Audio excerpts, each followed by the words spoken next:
Hey guys, we made it to our next location in Bolivia, which is called Tarija, which is known for good food, great steaks specifically, and great wining. So this is very much kind of like being in Mendoza. And we're at our Airbnb. This is our second day. And this beautiful balcony full of flowers and plants. We're on the second floor. But we still have like nice views of like the mountains and landscape in the background, some buildings. And we have a pretty big apartment, 3 bedrooms, 2.5 baths, lots of space, washer, dryer, big screen television. And right now we're gonna head to a few sites in the city, have some lunch, and then the rest of the tour, for next week, because we're here for 7 days, we're going to check out like 4 different wineries. So we'll check out all the city stuff today, like churches and things like that, and then check out at least 4 different wineries. So yeah, let's go. Hey guys, we made it to the first attraction here, and this place is called the Mirador de los Sueños. It's basically like the lookout of your dreams, lookout point of your dreams, basically. And we have like this huge, like kind of like a dome almost. You have to just walk up a few more stairs, and you should be able to get like a nice, beautiful view of the city here. Let's see what we can see so far.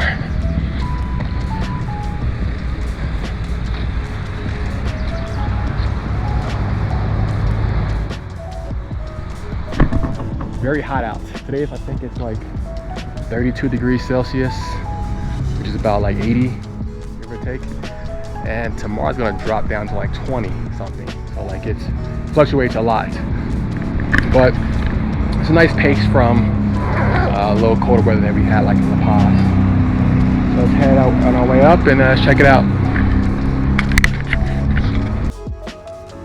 And here we are at the top. And it looks like you can also go inside and go up. I didn't know that. So let's take a look around here first, then head upstairs.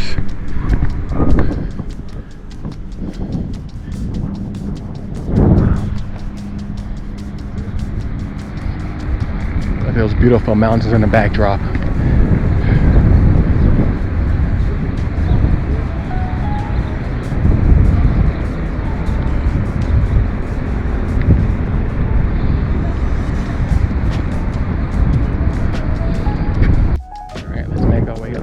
Spiral staircase here.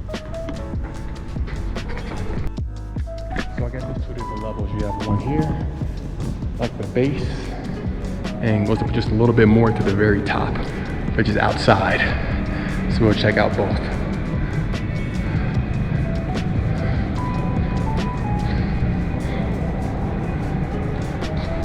Those mountains. That's Olivia and Jen over there. They don't want to come up.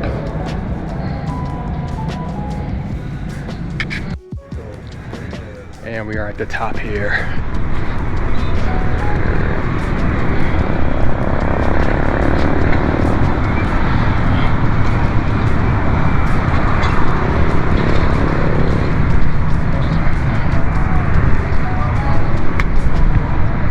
And down, I'm gonna have some lunch.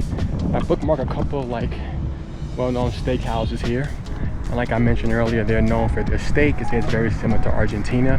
I felt like that in general, like the places we went to, even in Winery and La Paz, the beef is of very good quality compared to other countries we've been to in Latin America outside of Argentina and even Chile.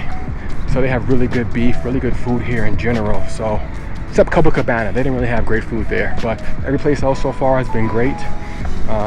So that's definitely a plus. This is a very beautiful country, and from what I heard from a couple people here, they don't see too many Americans in Bolivia in general. Typically when they see foreigners, it's either Brazilians or Europeans. So I think it's definitely something that's off the radar for a lot of Americans to come to this country, and there's so much to offer. It's beautiful. Outside the gas situation, I love it here. We did notice that the gas stations here are not that crowded. You could probably get in get in and out between 10 and 20 minutes. Winery was hours. People said half a day, not even. Sometimes you can't even still get gas, which is why we just left our rental car there at the hotel, and I contacted the company to come get it because we can't wait any longer. It's been 2-3 days. We tried to get gas, had no luck, so we left the car and just got a ride here from a tour guide cost us about $400. It was a almost 7-hour drive, and we had like a nice luxury SUV Lexus that took us here. And then once we leave here, we're gonna take another car service for $177 to Sucre in a week. And then maybe we'll fly back or take another private service back to La Paz so we can hop on our flight to get out of here. But we still have 2 weeks left, so let's enjoy it.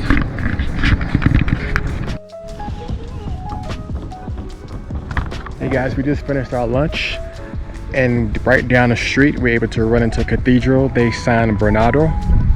It's not open, but still a very beautiful church. Jen's chasing the pigeons. Yeah, a nice little beautiful park right over here, some palm trees. Me and Olivia were saying like this city, or this town reminds us of like many different places. Like some places you walk out, it reminds us like Mendoza, of how some of the houses look and the sidewalks. Some places reminds us of Santa Marta, Colombia, the Caribbean vibe, even though there's like no beach here. And there's some other parts are just like other parts of like Colombia, like a Bucaramanga or something like that, or Manizal with the mountains in the backdrop. So it's a very different feeling from being like in La Paz or even in Uyuni or Copacabana. You don't see like the cholitas and people wearing traditional clothing. It's a little bit just more like, I guess, I don't want to say like more like westernized here, so you don't get the same feeling as you do in other places that we've been to so far. But we definitely like it because it's very chill and relaxed. And now the sun's going down a little bit, or it's covered by the clouds, so it's a little bit easier to walk around, where earlier it was very, very hot, almost like 90.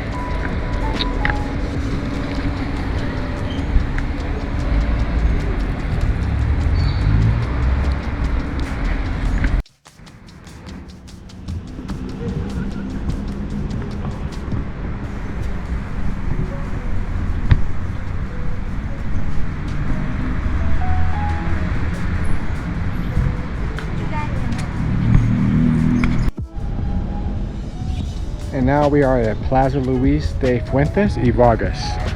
You can see a lot of Christmas decorations up because it's actually today's the 1st of December.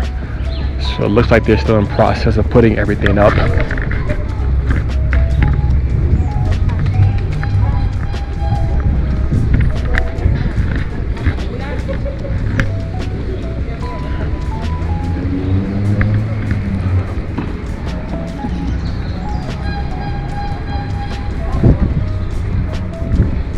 This time last year we were in Ecuador to celebrate Christmas. We were actually in Cuenca for Christmas. And this year we will be in Portugal just in time for Christmas. So different continent, different culture, different feeling. Probably similar feeling, but definitely different culture, different language.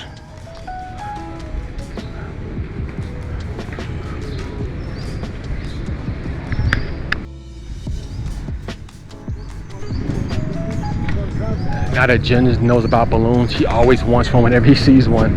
So I can see him over here now harassing his mom trying to get a balloon.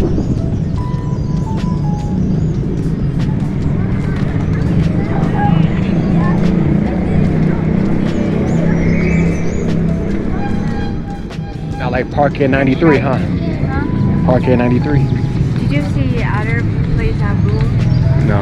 Or just here? Just here.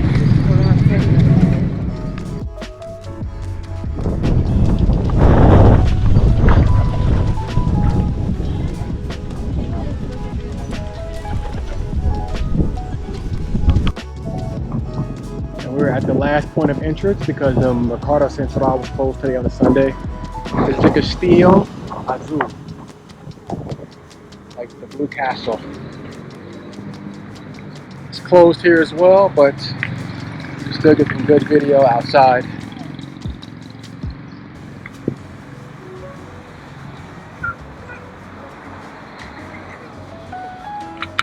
This is pretty much it for the town in terms of things to see outside of the wineries. So starting tomorrow, we're gonna check out one winery. We have a reservation at 10:30, and they encourage you to try to do one each day for the next 4 days. And I tried a few wines at restaurants. So far, they're pretty decent. especially the one from Colbert, which is one of their most famous wineries. So I have to make reservations for the other 3 as well. Hey, good morning guys. We are at Campos de Solana for our first wine tasting since we landed in Tarija. And we have reservations actually right now at 10 o'clock. It's 2 hours long. It comes with like, I think like some salami and cheese, a couple things like that. And we'll taste, I think, 3 different types of wine. So this is one of their popular brands here in Tarija. And we're excited to have a taste. So let's check it out.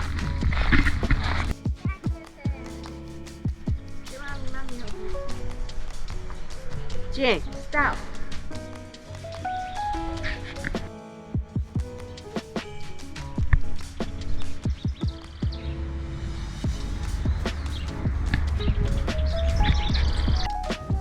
So as we're waiting for our tour guide, and they do have English tour guides, we were greeted with a glass of rosé. So we're gonna have a taste.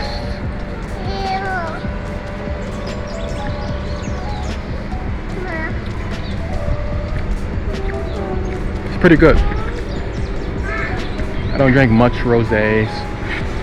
Ever since Argentina, Mendoza, I've been only drinking like reds, like Malbecs, Cabernet Sauvignon, especially with like red meat and stuff.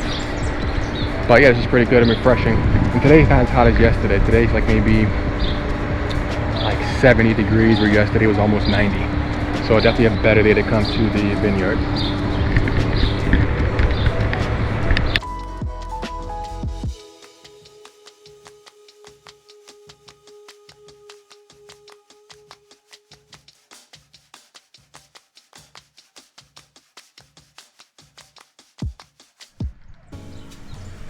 So now we're waiting for the charcuterie board to come, which is actually right over there.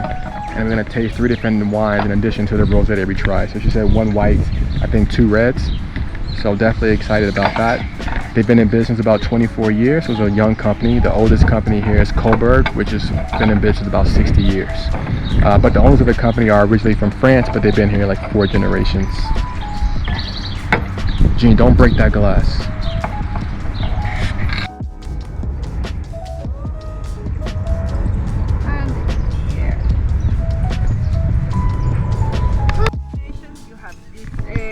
This cheese that is from the Chaco. This is this criollo, queso criollo. And your that we have, it has 29 medals in different contests and countries. And this is the Ortiz. This is like the most. So we also ordered a chicken sandwich from this truck over here. And that's it for the tasting. We tried 3 great wines plus the 4th one with the rosé in the beginning. So they all taste pretty good. I like it. And like I said, it's a young winery, but definitely a really good place to, if you want to do a tasting. And she said for now they're only export to, which they're starting to do recently, it's like in England. So that's them trying to broaden their business to other markets, open them up to different places. So it's a good start. So yeah, we're gonna finish eating lunch and then check out another winery either tomorrow or the next day.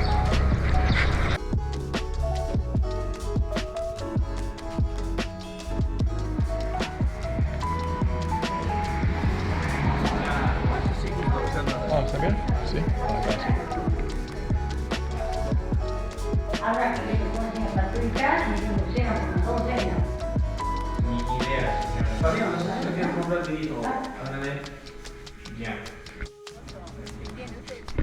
Hey guys, we are at our second winery, Aranjuez. I think I'm pronouncing that right. And I've actually tried one of their wines, the Tanat, in one of the restaurants, maybe 2 of the restaurants here.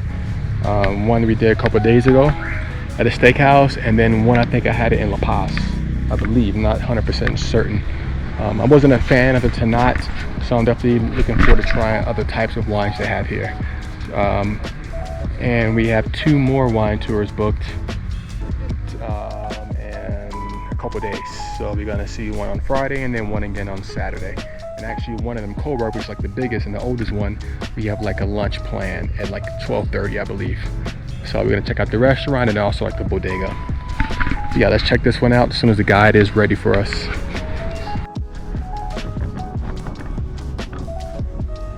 See, these grounds are very beautiful. We're walking towards the back. This is the guide in front.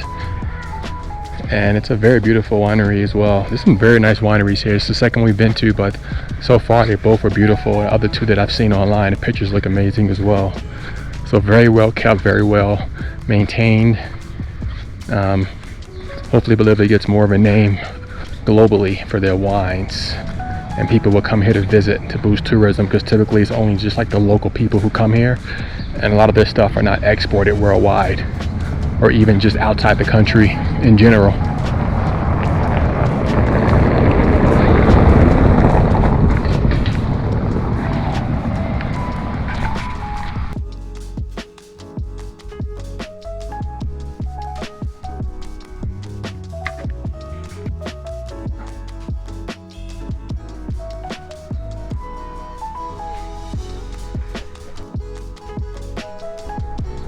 It has that very old Spanish charm, the architecture, which I love, with the white stucco concrete on the outside and then the red shingle roofs. It's my dream to have one of these houses built this style in some part of Latin America or maybe Spain.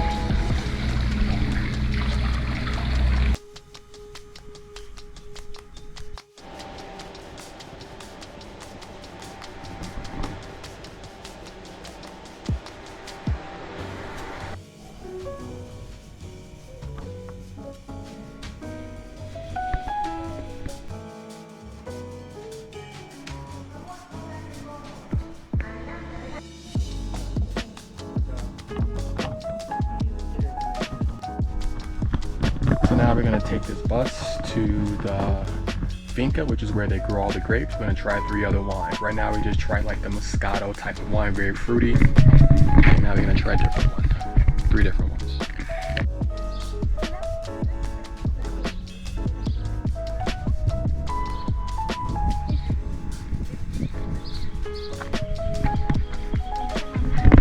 This is our first stop. This place is beautiful. It looks like we're in Italy right now. It's really nice. Maybe like 20 minutes from where the bodega is to the finca, and totally worth it. It's so nice.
So that's going to wrap it up for this tour. This is the second one, like I said before, but it's definitely the most beautiful one we've been to so far. Definitely set the expectations high for the next 2. And we did the VIP tasting, which was like 3 different types of wine plus the one we got in the beginning. And if you want to do, I think it's called the premium, then you can do like an extra 3 reds of tastings as well. And that was like an extra, like maybe like $10 or something like that. But I didn't want to drink too much wine because we're gonna probably go out to eat right after this, and I still want to drink, so I don't want to be full off wine here. But yeah, this was a great tour, and highly recommend it to come check this one out. So we paid 120 Bolivianos for this one, which is roughly about like $16 or something like that, 15-16 bucks per person. And it's a 4-hour tour. It's a long tour because you have to drive out here, which is about a half hour one way and then half hour the way back. So that's an hour burned. And there's 2 different options. You can do like a morning tour, which is 8:30 to 12:30, or 3 to 7. So when a lady texted me on WhatsApp and said 3 to 7, I didn't really think it was really going to be that long, but it is, because it's already like past 6 o'clock and we're still here. And we have to drive 30 minutes back to the bodega. But yeah, definitely enjoyable. I can't wait to the next one in a couple days. So yeah, check you guys on the next one. You guys, we are at Magnus Bodega. So we made a mistake on the date and time for the Coburg, so we're gonna have to miss that one, unfortunately. But we did make a reservation here. Today's a Saturday morning, 10:30, and the tasting is only like 50 minutes. And we're going to try a couple different wines and some food as well.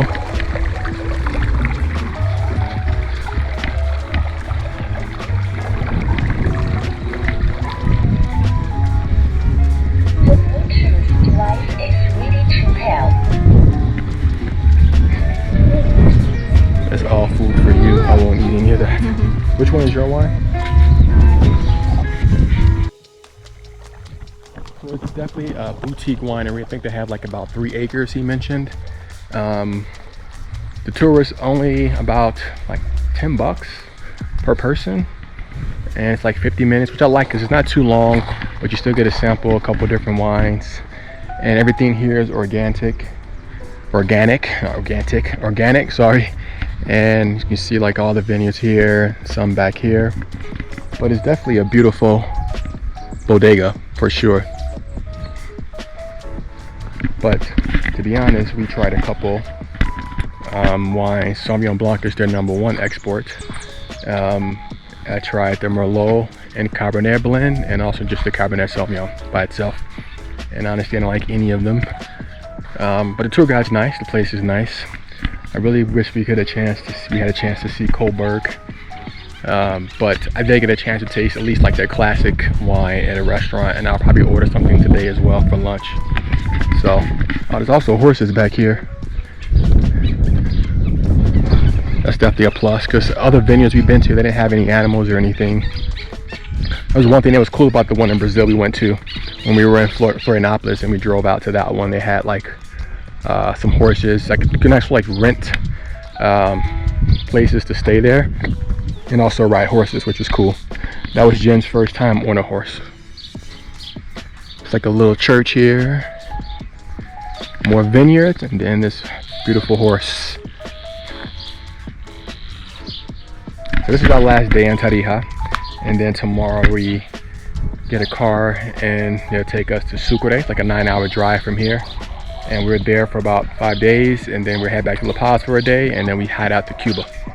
So that'll be interesting. The cab driver I had yesterday, actually, she was from Cuba, and she said it's a really bad time to go right now because of the food shortages and electricity and all these different things. But we were kind of expecting that, but we'll see how it is when we get there.